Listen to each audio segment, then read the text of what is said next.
The Fox and the Grapes. अनगनगा वन में एक लोमड़ी रहता था। गर्मियों में एक दिन लोमड़ी इधर उधर भटकती रही, लेकिन उसे कोई भोजन नहीं मिला। इसके अलावा लोमड़ी का स्वास्थ्य भी ठीक नहीं था और वह चल भी नहीं सकती थी। उसने चारों ओर देखा, ये सोचते हुए कि कुछ खाने को मिल जाए तो अच्छा रहेगा। वह बहुत उदास था और फिर उसने एक अंगूर का पेड़ देखा। अंगूरों को देखकर लोमड़ी के मुंह में पानी आ गया और वह अंगूर के पेड़ के पास गई, ये सोचकर कि उसे किसी तरह मीठे अंगूर खाकर अपना पेट भरना चाहिए। अंगूर बहुत ऊंचे थे। वह उड़कर ऊपर आया और उन्हें उठाने की कोशिश की, लेकिन वह अंगूर नहीं पकड़ सका। उसने बार बार कोशिश की। वह तब तक उड़ता रहा जब तक लोमड़ी नीचे गिर नहीं गई, लेकिन अंगूर उपलब्ध नहीं थे। तब लोमड़ी ने मन ही मन सोचा, ये अंगूर बहुत खट्टे हैं। इन खट्टे अंगूरों को खाकर अपना मुंह खराब करने की बजाय क्यों ना मैं कुछ और खाने की तलाश करूं, और वहां से चले गए। कहानी की नीति: प्रयास करें लेकिन निराश न हो। Cow and the tiger. एक बार की बात है, एक जंगल में एक बाघ रहता था। एक दिन बाघ भूखा था और जंगल में घूम रहा था, तभी उसने एक गाय को चरते हुए देखा। बाघ तुरंत गाय के पास गया और उसे खाने के लिए तैयार हो गया। तभी गाय ने बाघ को देखा। हे बाघ राजन, मैंने अभी अभी एक बछड़े को जन्म दिया है और मेरा बच्चा अभी भी दूध पी रहा है। मैं सुबह उसे ठीक से दूध पिलाए बिना ही चरने चली आई। वह दूध पीने के लिए मेरा इंतजार कर रहा है। मैं अपने बच्चे को दूध पिलाकर वापस जरूर आऊंगी। मैं वापस आकर आपका भोजन बनूंगी, उसने बाघ से विनती की। तब बाघ बोला, ठीक है, मुझे भूख लगी है, लेकिन मैं तुम पर दया करके तुम्हें एक मौका दे रहा हूं। जाओ और जल्दी आओ। गाय तुरंत अपनी झोपड़ी में अपने बछड़े के पास गई और उसे पेट भर खाना खिलाया। उसे अच्छे शिष्टाचार सिखाने के बाद वह जंगल में बाघ के स्थान पर लौट आई।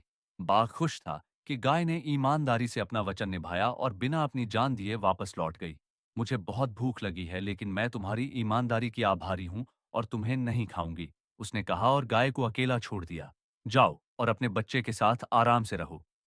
गाय ने बाघ को उसकी दयालुता के लिए धन्यवाद दिया और अपने बच्चे के साथ आराम से रहने के लिए अपनी झोपड़ी में वापस चली गई। कहानी की नीति: हमारी ईमानदारी सदैव हमारी रक्षा करेगी। Birds and the monkeys. एक बार की बात है, एक जंगल में एक बड़ा पेड़ था। उस पेड़ पर कई पक्षियों ने घोंसले बनाए और खुशी से रहने लगे।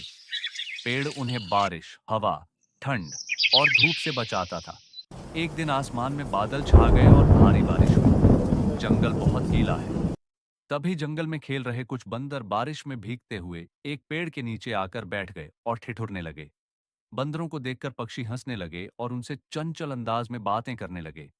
हम इतने छोटे थे कि हम अपनी चोंच से घास और टहनियां इकट्ठा करके घोंसले बनाते थे। वे हमारा मजाक उड़ाते थे कि हम घर नहीं बनाते, जबकि हमारे दो पैर और हाथ थे। बेवकूफ बंदर बहुत क्रोधित थे। वे पेड़ पर चढ़ गए और पक्षियों के घोंसलों को नष्ट कर दिया। उन्होंने पत्ते और शाखाएं तोड़ दी और शाखाओं को टुकड़े टुकड़े कर दिया। उन्होंने अंडों को घोंसलों से बाहर फेंक दिया। कुछ अंडे टूट गए। बच्चे पक्षी डर के मारे चिल्लाने लगे। बंदरों ने सब कुछ नष्ट कर दिया और चले गए। विकृत घोंसले, पेड़ और अपने टूटे हुए अंडों को देखकर सभी पक्षियों ने सोचा, वाह! हमें इस बात से दुख हुआ कि हम अनावश्यक रूप से ऐसे मामले में हस्तक्षेप कर रहे थे जिसका हमसे कोई लेना देना नहीं था। कहानी की नीति: कभी भी दूसरों का मजाक न उड़ाएं, इसके अप्रत्याशित परिणाम हो सकते हैं। Storks and the Turtle. एक गांव के तालाब में दो सारस और एक कछुआ रहते थे। उस वर्ष बारिश नहीं हुई, इसलिए तालाब का पानी सूख गया। एक दिन दो सारस उड़ते हुए आए और उन्होंने एक नया तालाब देखा। इसमें बहुत सारा पानी है। उन्होंने पुराने तालाब, जहां सारस रहते थे, से नए तालाब में स्थानांतरित होने के बारे में बात की। ये सुनकर कछुए ने बगुले से विनती की कि मुझे भी यहां से ले चलो। सारसों को उस पर दया आ गई और वे कछुए को अपने साथ ले जाने को तैयार हो गए। आखिर कैसे? कछुआ उड़ता नहीं है। मैं तो ऐसे चलता भी नहीं हूं। कछुआ बहुत धीरे चलता है ना? अंततः एक सारस को एक तरकीब सूझी। उन्होंने सोचा कि यदि कछुआ किसी लकड़ी को कसकर पकड़ ले, तो सारस उस लकड़ी के दोनों सिरों को पकड़ लेंगे और इसी तरह तब तक उड़ते रहेंगे जब तक कि वे किसी नए तालाब तक नहीं पहुंच जाते। किसी भी हालत में तुम्हें छड़ी को नहीं छोड़ना चाहिए। तुम्हें छड़ी को कसकर पकड़ना होगा। सारस ने कछुए को चेतावनी दी। कछुआ भी ठीक है। अगले दिन दोनों सारस कछुए को अपने साथ लेकर उड़ने लगे।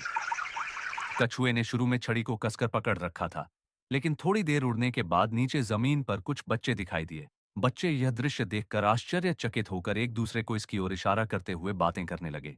कछुए ने यह देखा तो वह सारसों को बताने के लिए आगे पीछे घूमने लगा, और तो और कछुआ नीचे गिर गया और उसकी जान चली गई। मृत कछुए को देखकर सारस बहुत दुखी हुए। कहानी की नीति: उत्साह हर चीज में काम नहीं आता, धैर्य बहुत जरूरी है। Happy Holi! Happy Holi! एक बार की बात है, एक गांव में राजू, रामू, किट्टू और राधा बहुत मिलनसार थे। जब वे सब एक साथ खेल रहे थे, राजू ने रामू और राधा से कहा, कल होली है, चलो किट्टू के घर चलते हैं और उसे रंगों में डुबोते हैं। रामू और राधा ने राजू से कहा, ठीक है, चलो ऐसा ही करते हैं। अगले दिन तीनों किट्टू को रंगने के बारे में सोच रहे थे। राजू ने तुरंत उनसे कहा कि वह किट्टू के घर के पीछे होगा। तुम दोनों जाओ और किट्टू को घर से बाहर बुलाओ। अगर किट्टू घर के पीछे से आएगा तो मैं किट्टू को पकड़ लूंगा। फिर हम सब मिलकर किट्टू को रंगेंगे और होली खेलने गांव जाएंगे। फिर रामू और राधा ने कहा, ठीक है। वे होली के दिन किट्टू के घर गए और फोन करने लगे। किट्टू ने खिड़की से उन्हें देखा और कहा, वे मुझे रंग लगा रहे हैं, इसलिए मुझे पहले उन्हें रंग देना चाहिए। वह घर के पीछे से गया। राजू, जो घर के पीछे छिपा था, ने किट्टू को पकड़ लिया और चिल्लाना शुरू कर दिया। तुरंत रामू और राधा ने जाकर किट्टू को रंगों से ढक दिया। बाद में सभी ने एक दूसरे को रंगों से रंग दिया। किट्टू की मां ने सभी को रंगों से रंग दिया और उन्हें होली के त्योहार के बारे में बताया। बाद में सभी ने गांव में जाकर अपने साथियों और बड़ों के साथ खेल खेल में और नाच गाकर मस्ती के साथ होली मनाई।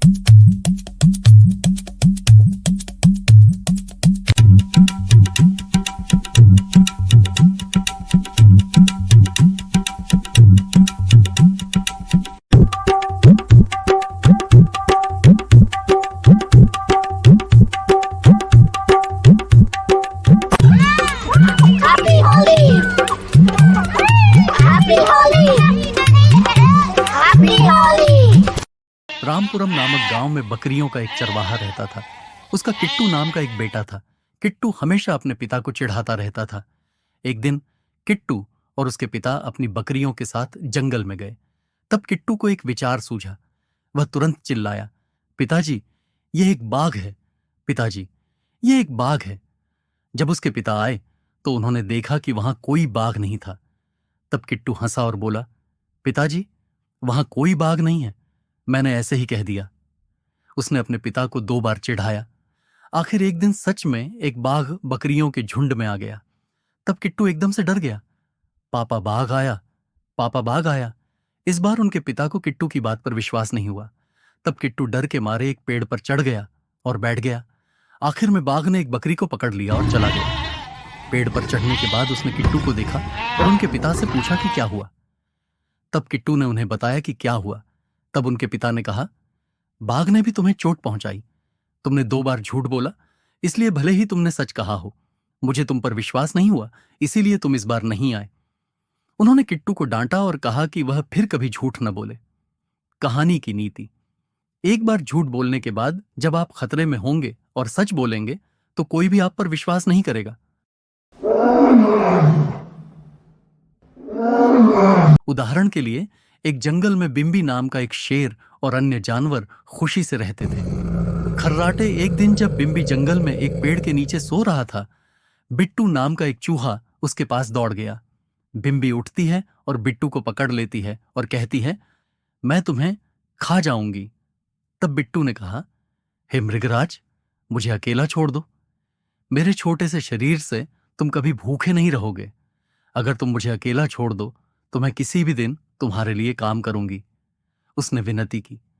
बिम्बी ने गर्व से मुस्कुराते हुए कहा, तुम मेरे किसी काम के नहीं हो, लेकिन सुरक्षित जाओ।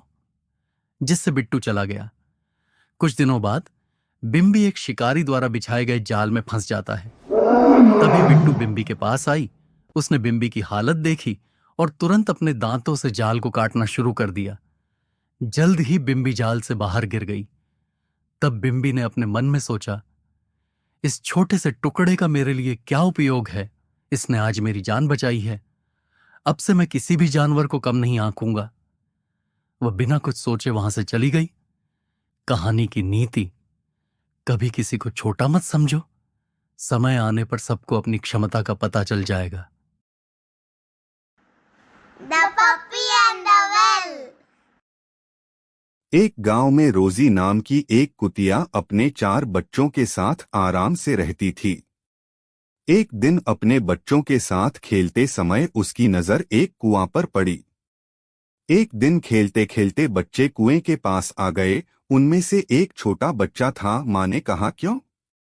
उसने कुएं में देखा। न देखना चाहती थी कि इस कुएं में क्या है। उसने कुएं में अपनी परछाई देखी और यह सोचकर चिल्लाने लगी कि सचमुच अंदर एक और बच्चा है।